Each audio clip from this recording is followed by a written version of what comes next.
கடவுள் அருள் YouTube channel அனைத்து நேயர்களுக்கும் திண்டுக்கல் ஹரிஹரன் சர்மாவின் பணிவான வணக்கம். பிறக்க இருக்கின்ற விசுவாவசு வருடம் அனைவருக்கும் அனைத்து நற்பலன்களையும் நல்கட்டும். நான் உங்கள் அனைவருடன் சேர்ந்து இறைவனை பிரார்த்திக்கிறேன். இந்த விசுவாவச வருடத்தின் ராஜா சூரியன், மந்திரி சந்திரன். காலபுருஷ தத்துவ ரீதியாக ஆத்மகாரகன் அமர்த்தியக்காரகன் இருவருமே ராஜா மந்திரியாக வருவது இந்த வருடத்திற்கு ஒரு சிறப்பான ஒரு விஷயம் என்றுதான் நாம் சொல்ல வேண்டும். தர்ம நெறியில் செல்பவர்களுக்கு மிகவும் ஒரு அற்புதமான ஒரு ஆண்டு இது. யாரும் தர்மத்தை கைவிடக்கூடாது. தர்மவீர் நெறி ஒன்றுதான் நமது பூர்வ புண்ணிய கர்மாவை நீக்கி நமக்கு நல் வழிப்படுத்த முக்தியை கொடுப்பதற்கு உண்டான ஒரு நல்ல மார்க்கம் ஆகும். இந்த விசுவாவசு வருடத்தில் எலக்ட்ரானிக் பொருட்கள், விண்வெளி ஆராய்ச்சிகள் இவைகள் எல்லாமே ஒரு வெற்றிகரமான அமைப்பு கண்டிப்பாக அமையும். பெண்கள் சற்று எச்சரிக்கையாக இருக்க வேண்டும். தேவையற்ற வார்த்தைகளினால் அவமானப்பட நேரிடலாம். அதற்கு கொஞ்சம் யோசிக்கணும். இப்போ இதில் கும்ப லக்னத்தில் இந்த வருஷம் பிறக்குது. லக்னத்துக்கு 2ல், அதாவது மீனத்தில் சனி, புதன், சுக்கிரன், ராகு இருக்கிறாங்க. 3ஆம் இடம் சொல்லக்கூடிய முயற்சி ஸ்தானமான மேஷத்தில் லக்னத்துக்கு 7ஆம் அதிபதியாகிய சூரியன் உச்சம் பெற்று அமர்ந்திருக்கிறார். சுகஸ்தானம் என்று சொல்லும் 4ஆம் இடமாக ரிஷபத்தில் குரு பகவான் எழுந்தருள் இருக்கிறார். 6ஆம் இடத்தில் செவ்வாய் பகவானும், அஷ்டமஸ்தானத்தில் கேது பகவானும், 9 என்று சொல்லக்கூடிய துலாராசியில் சுவாதி நட்சத்திரத்தில் சந்திர பகவானும் சஞ்சரிக்கக்கூடிய இந்த காலகட்டத்தில் இந்த புது வருடம் பிறக்கிறது. இது கிட்டத்தட்ட ஒரு நல்ல விஷயம் தான் சொல்லணும். ஏன்னா 7ஆம் அதிபதி முயற்சி ஸ்தானத்தில் உச்சம் பெறானா எடுக்கக்கூடிய முயற்சிகள் அனைத்துமே வெற்றி பெறும். பொதுவான விஷயம். அப்போ சூரியன் எடுத்துக்கிட்டாலே நவகிரகங்களின் நாயகன், தலைமை பண்பு, அரசு வட்டாரங்கள், அரசு துறை சார்ந்தவர்கள், அரசியல்வாதிகள் இவர்கள் எந்தளவு ஆன்மீகத்திலையும் தர்மநெறி தவறாமல் இருக்கிறார்கள், அவர்கள் மேன்மேலும் மேன்மையை அடைவார்கள். அதே சமயம் 2ஆம் இடத்தில் சனுவும் ராகுவும் சேர்ந்து குருவின் நட்சத்திரத்தில் சஞ்சரிக்கிறார்கள். இந்த 2ஆம் இடம் குருவோட வீடு. அந்த குருவோட வீட்டில் குருவோட நட்சத்திரத்தில் இருந்து சஞ்சரித்து கொண்டிருக்கின்ற இந்த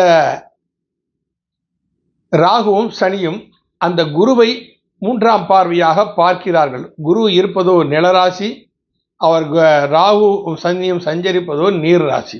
நான் இதை 2 வருடத்துக்கு முன்னாலே நம்ம சொல்லியிருந்தோம். 2025 சனி பயிற்சி அப்புறம் சில விளைவுகள் நடக்கும்னு சொல்லிட்டு அது நம்ம இந்த யூடியூப் சேனல்லையே பதியப்பட்டுள்ளது. இந்த பூகம்பங்கள் வருவது, காலம் தவறி மழை பெய்வதனால் ஏற்படக்கூடிய பாதிப்புகள் எல்லாமே கொஞ்சம் இருக்கும்னு சொல்லிட்டு இந்த சனி ராகுவின் பார்வை என்பது மே மாதம் 14ஆம் தேதி வரை இருக்கும். ஏன்னா மே மாதம் 15ஆம் தேதிக்கு மேலே குரு பயிற்சியாகி மிதுனத்துக்கு போயிடுவார். இந்த படி ஒரு சூழ்நிலை ஒரு காலகட்டங்களில் மே மாதம் ராகுவும் பயிற்சியாகி வந்துடுறாருங்க. மே மாதம் கடைசியில் நம்ம அதை பற்றிலாம் அடுத்த பதிவுகளை நம்ம பார்க்கலாம். இந்த மாதிரி காலகட்டங்களில் என்ன அப்படி சொன்னால் அரசியல்வாதிகளுக்கும் அரசுக்கும் மதவாதிகளுக்கும் இடையே சற்று மனக்கிளேசங்கள் வருவதற்குண்டான சந்தர்ப்பங்கள் இருந்து கொண்டுதான் இருக்கின்றன. என குருவை பார்ப்பதனால் விடை. பொருளாதார வளர்ச்சி மேன்மை அடையும். எலக்ட்ரானிக் பொருட்கள்லாம் விலைகள் சற்று ஏறி இறங்கும்.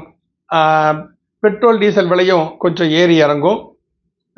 இறங்குங்க சிலதெல்லாம் நம்ம சொல்ல முடியாத சூழ்நிலை ஆகி போச்சு. ஏன்னா கலியுகத்தில் மனிதர்கள் தன் கர்ம நெறி தவறி நடக்கும் பொழுது அவங்க செய்யறது தவறுன்னு அவங்களுக்கே புரியாது செய்வாங்க. அதுக்குண்டான பலன் அவங்க அனுபவிச்சு தான் தீரணும். அதுலேருந்து யாராலையும் தப்பிக்க முடியாது. நீதிநெறி தவறாமல் வாழ்ந்து கொண்டு இருப்பவர்களுக்கு என்றுமே இந்த விசுவாவசு வருடம் ஒரு அற்புதமான ஆண்டாக இருக்கும். இதில் ஒரே ஒரு செய்யுள். நினைத்த காரியங்கள் எல்லாம் நடப்பதற்காக பின்னே திரிந்து உன் அடியாரை பேணி பிறப்பறுக்க முன்னே துவங்கள் முயன்று கொண்டேன் முதல் மூவருக்கும் அன்னே உலகுக்கு அபிராமி என்னும் அருமருந்தே என்னே இனி உன்னை யான் மறவாமல் என்று ஏத்துவேனே. அபிராமி என்றாரோட இந்த 25வது செய்யுளை எல்லாருமே படிங்க. அதை எல்லாருமே படிச்சீங்கன்னா இந்த பிறவி பிணியிலிருந்து நல்லது கெட்டது சிந்திக்கக்கூடிய தன்மை உங்களுக்கு கொடுத்து மேன்மேலும் உங்கள் வாழ்க்கை உயிரச் செய்யும். பொதுவாகவே எல்லா ராசிக்காரங்களுமே யாருக்குமே ஜாமீன் கையெழுத்து போடாதீங்க, எதுக்குமே பொறுப்பேற்றுக்காதீங்க. இந்த வருஷம் சரியில்லை. ஏன்னா தர்மநெறிங்கிறது ரொம்ப முக்கியமான விசுவா வசு அப்படின்னு எடுத்துனால தர்மநெறி கடைபிடிக்க வேண்டிய ஒரு சம்பத்சரம் என்றுதான் நாம் இதை சொல்ல வேண்டும். ஆகையால் சற்று தர்மநெறி தவறாமல் வாழ்ந்து ஆன்மீகத்தில் மனதை நினைத்து பேரும் புகழோடும் சீரும் சிறப்போடும் அனைவரும் வாழ வேண்டும் என்று அன்றாடம் நான் சொல்லும் எல்லாம் வல்ல ஈசனை பிரார்த்திக்கிறேன். வாழ்க வளமுடன். தனுசு ராசி நேயர்களே, இந்த தனுசு ராசிக்கு இது வரைக்கும் யார் சொன்ன ப்ரெடிக்ஷனும் ஒழுங்காக ஒருபடியே நடந்ததே இல்லை. இதை எங்களாலே உணர முடியுது. ஒவ்வொரு ஜோசியரும் ஒருத்தரை பார்த்து சொல்றான், இந்த பாருங்க தனுசு ராசி. ஒருத்தர் சொல்றாரு சாக்கு எடுத்து வச்சுக்கோங்க பணத்தை அல்லதுக்குங்கிறாரு. குப்பையால கூட நேரம் கிடைக்குமா? நம்மளால முடியல. அசிங்கமா இருக்கு, அவமானமா இருக்கு, என்ன செய்யறது? ஆனால் இந்த தனுசு ராசி நேயர்கள் ஏற்கனவே அர்த்தாஷ்டம சனி, அர்த்தாஷ்டம ராகு, சுக்கிரன் 4ல், மாரகாதிபதியாத புதனும் 4ல் உட்கார்ந்துருக்கான். இத்தனை பேர் உட்கார்ந்து புத்தி சற்று பேதலித்துத்தான் போகும், ஆசைகள் அதிகரிக்கும், ஆனால் நிறைவேறுவது சற்று கடினம். எச்சரிக்கையோடு தான் இருக்கணும். சொல்கிறோம் 1000 சொல்லுவோம். இது எல்லாமே உங்களுக்கு குரு பகவான் மிதுனத்துக்கு போகிற வரைக்கும் மே மாதம் 14ஆம் தேதி வரைக்கும் இந்த தன்மை கொஞ்சம் இருக்கத்தான் செய்யும். அவசரப்பட்டு எந்த முடிவும் எடுக்காதீங்க. சற்று யோசித்து நடந்துக்கோங்க, பொறுமையை கடைப்பிடிங்க. ஏன்னா குபேராசி அடுத்தவனுக்குன்னு வாழ பிறந்தவன் தனுசு. அடுத்தவன் நம்ம மேலே ஏறி தோளில் ஏறி அவன் பறந்து போய்கிட்டே இருப்பான். நம்ம அங்கேருந்து ஆன்னு வாய் பார்த்து உட்காந்துருக்க வேண்டியது தனுசு ராசிக்காரங்கெல்லாம் அதனால் அதை பட்டு பயப்படாதீங்க. ஒரு பழமொழி சொல்லுவாங்களா, ஊரார் பிள்ளையை ஊட்டி வளர்த்தா தன் பிள்ளை தானே வளருங்கிற மாதிரி. அது மாதிரி அடுத்தவங்களை செய்கிற பரோபகார சிந்தனையை உங்களுக்கு தர்ம மார்க்கத்தில் உங்களை எடுத்து செல்லும். மிதுன ராசிக்கு குரு வந்த பிறகு உங்கள் ராசியை அவர் பார்ப்பார். ராசிக்கு லாபஸ்தானத்தை பார்ப்பார், ராசிக்கு முயற்சி ஸ்தானத்தை பார்ப்பார். இந்த மே 14 தேதிக்கு மேலே நீங்கள் எடுக்கக்கூடிய அனைத்து விஷயங்களிலும் உங்களுக்கு வெற்றி அமையும், சாதகமாக கண்டிப்பாக இருக்கும். 4 சனி இருக்கான், சுக்கிரன் இருக்கான், அர்த்தாசிரம சனிங்கிறாங்க, அர்த்தாசிரம ராகுங்கிறாங்க. அதெல்லாம் இருக்கட்டும், இருக்கத்தான் செய்யும். அதெல்லாம் இல்லைன்னா எப்படி? நம்ம பயம் நமக்கு தெரியாமல் போயிருமே, நம்ம பலம் நமக்கு தெரியாமல் போயிருமே. போராடி வெற்றிக்கு மேலே வெற்றியை காணக்கூடியவங்க தனுசு ராசி. சளைக்க மாட்டாங்க, ஆனால் கஷ்டப்பட்டுக்கிட்டே இருப்பாங்க இந்த தனுசு ராசிக்காரங்க. நானும் ஒரு யூடியூப் சேனல்லாம் பார்க்குறேன், இது நடந்தே தீரும், தெய்வமே தடுக்காது, என்னவோ இவங்க தான் தெய்வம் மாதிரி பேசிகிட்டு இருக்கிறாங்க. இதெல்லாம் வியூவர்ஸ் அதிகமாக்குறதுக்காக தேவையில்லாத பொருளைகளை கிளப்பிட்டு இருக்கிறாங்க. அதெல்லாம் பார்த்து நீங்கள் அளவுக்கு மேலே ஓவர் கான்ஃபிடன்ஸாக வந்துடாதீங்க, அமைதியாக இருங்க. தனுசு ராசிக்காரங்களுக்கு பொறுமையை கடைபிடிப்பது மிகவும் முக்கியம். ஏன்னா அதுக்கு மேலே காலபுருஷன் 10, 11, 12 மோட்சம் வரைக்கும் போய்கிட்டே இருக்குது.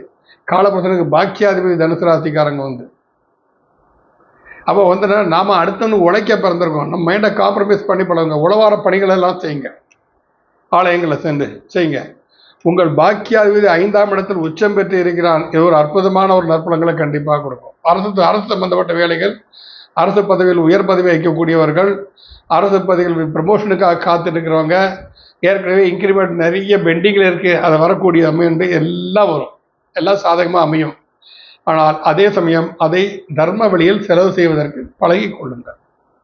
ஆடம்பரம் நமக்கு வேண்டாம். தனுசு ராசிக்கு ஆடம்பரமே வேண்டாம்.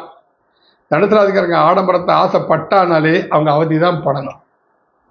கோடிக்கணக்காக சொத்து வந்தால் என்ன செய்ய முடியும்? கோடிக்கணக்காக சொத்தை வச்சுட்டு தேவையில்லாமல் ஆடம்பர செலவு தான் பண்ண தோணும். மனம் அமைதி பெறாது, அது அப்படி தான் இருக்கும். இப்போ அஷ்டமாதிபதி லாபஸ்தானத்தில் உட்காந்துருக்கிறான் சந்திரன். 8 குடைவன் சந்திரன் லாபஸ்தானத்தில் உட்காந்துருக்கான். அது நல்ல விஷயம். பொதுவாகவே 11ல் எந்த கிரகம் இருந்தாலும் நற்பலங்களை தரும் அப்படிங்கிறது ஒரு விஷயம். சந்திராஷ்டம தோஷம் தனுசு ராசிக்கு என்றைக்குமே பாதிக்காது. 8 குடைவன் 8ல் மறைவதால் கெட்டவன் கெட்டிடில் கிட்டிடம் ராஜகோங்கிறாங்க. ஆனால் தனுசு ராசிக்கு எல்லாரும் சந்திராஷ்டமம் சொல்லிட்டே இருப்பாங்க. கடகத்தில் சந்திர சம்பைக்கும் போதெல்லாம் தனுசு ராசிக்கு சந்திராஷ்டமம். எப்படி சந்திராஷ்டமம் தந்த தனுசு ராசிக்கு வேலை செய்யும்? அங்கே 8 கோடி 8 மறைஞ்சு தானே போகிறான். சந்திராஷ்டம தோசைலாம் வராது. ஆனால் சந்திராஷ்டமத்துலாம் பயப்பட வேண்டாம் தனுசு ராசிக்காரங்க. அது ஒரு ப்ளஸ் பாயிண்ட் இருக்கு உங்களுக்கு. சந்தாசமாக அடப்போயா அது பாட்டு இருந்துட்டு போட்டோம் போயா நம்ம வேலையை பார்த்து நம்ம போய்கிட்டே இருப்போம் அப்படின்னு சொல்லிக்கிட்டு ஜாலியாக இருக்குது பழகிட்டிங்கன்னா தனுசு ராசிக்காரங்களுக்கு ஒரு என்டர்டெயின்மெண்ட் போர்டு கொண்டு வாங்க. மைண்டை என்டர்டெயின்மெண்ட்டாக கொண்டு வாங்க.